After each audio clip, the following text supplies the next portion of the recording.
নমস্কার বন্ধুরা, আশা করি আপনারা সবাই ভালো আছেন এবং আমিও ভালো আছি। তো আজকে আপনাদের সঙ্গে নতুন একটা রেসিপি শেয়ার করব বলে চলে এসেছি। তো দেখুন, দেখেই বুঝতে পাচ্ছেন এটা উচ্ছে দিয়ে আলু দিয়ে একটা নিরামিষ তরকারি। তো বেশি দেরি না করে চলুন ভিডিওটি শুরু করা যাক।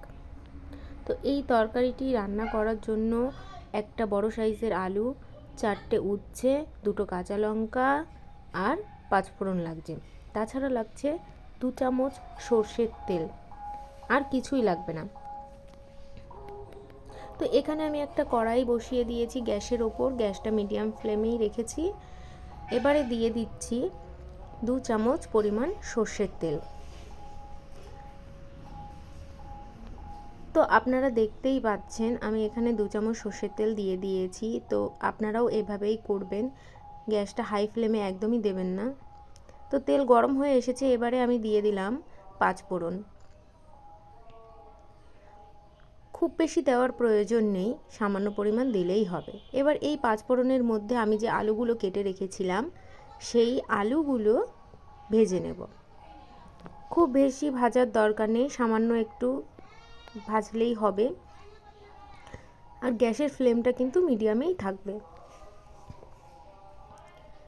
তো এখানে আমি তেলের মধ্যে আলুগুলো ভালোভাবে নাড়িয়ে চাড়িয়ে দিচ্ছি এবং ভাজার সময় দিয়ে দিচ্ছি সামান্য পরিমাণ হলুদ গুঁড়ো এবং সামান্য পরিমাণ লবণ। লবণ হলুদ দেওয়ার পরে এবার আলুর সঙ্গে ভালোভাবে মিশিয়ে নিচ্ছি। এই রান্নাটা এতটাই সোজা এবং খেতে এতটাই স্বাদ যে ছোট থেকে বড় সবারই মুখে লেগে থাকবে। এবং এইভাবে উচ্ছেটা রান্না করলে একদমই তেতো লাগে না। তো আমি এবারে উচ্ছেগুলো দিয়ে দিচ্ছি। এবার উচ্ছে দিয়ে আলু দিয়ে ভালো করে নেড়ে চেড়ে মিশিয়ে নিতে হবে। আমি আগেই বলেছিলাম বেশি ভাজার দরকার নেই, সামান্য তেলের উপর একটু নাড়াচাড়া দিতে হবে, ব্যাস।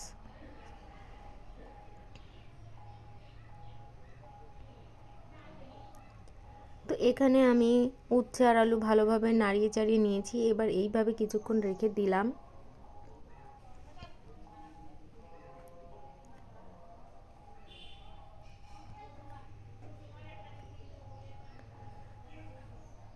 আবার কিছুক্ষণ পর আমি নেড়ে নেব, কারণ নিচে লেগে গেছে কিনা সেটাও দেখতে হবে।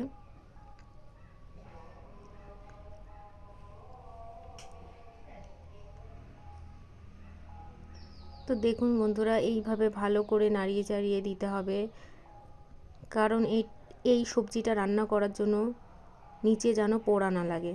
তো এখানে আমি এবার এই ছোট বাটির পরিমাণ 1 বাটি জল ব্যবহার করছি। তো দেখুন তরকারিটার কালার কতটা সুন্দর হয়েছে।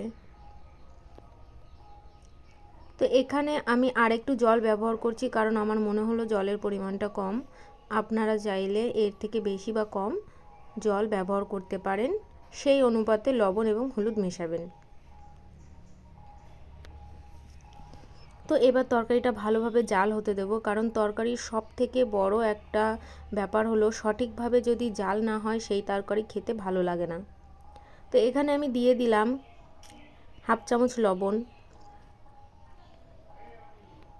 কারণ আমি আলু ভাজার সময় সামান্য পরিমাণ লবণ দিয়েছিলাম, ওইটুকু লবণে তরকারিতে লবণ হবে না।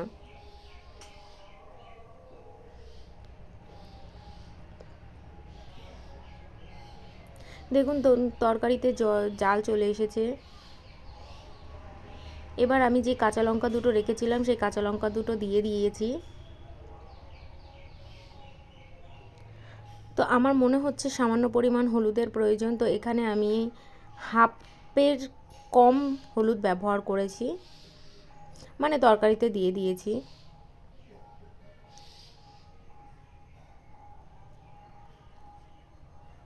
এইভাবে এবার জলটা শুকানো পর্যন্ত তরকারিটা জাল হতে দিতে হবে, ব্যাস, এতে আর কিছু করার নেই।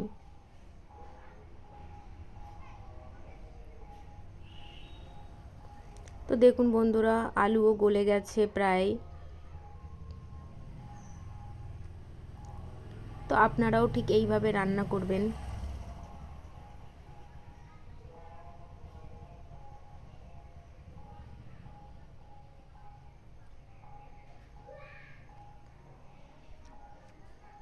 তো তরকারিতে জল প্রায় কমে এসেছে, কিন্তু জলটা পুরোটাই কমাতে হবে।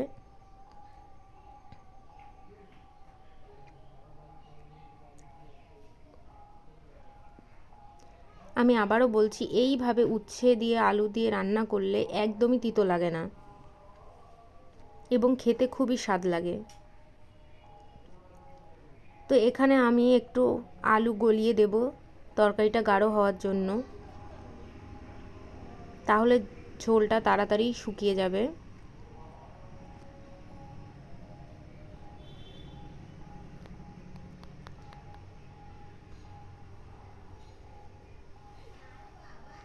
তো এইভাবেই 7 থেকে 8 মিনিট মতো তরকারিটা জাল হবে। দেখুন জল প্রায় শুকিয়ে এসেছে, আর সামান্য পরিমাণ জল আছে, এটুকুকেও শুকিয়ে নিতে হবে। এবং এর মধ্যে থেকে 3-4 টুকরো আলু গলিয়ে দিতে হবে, কিন্তু আমি আবারও বলছি।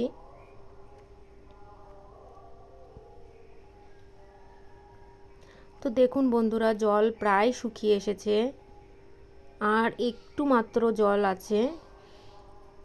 উচ্ছেটাও ভালোভাবে গলে গেছে।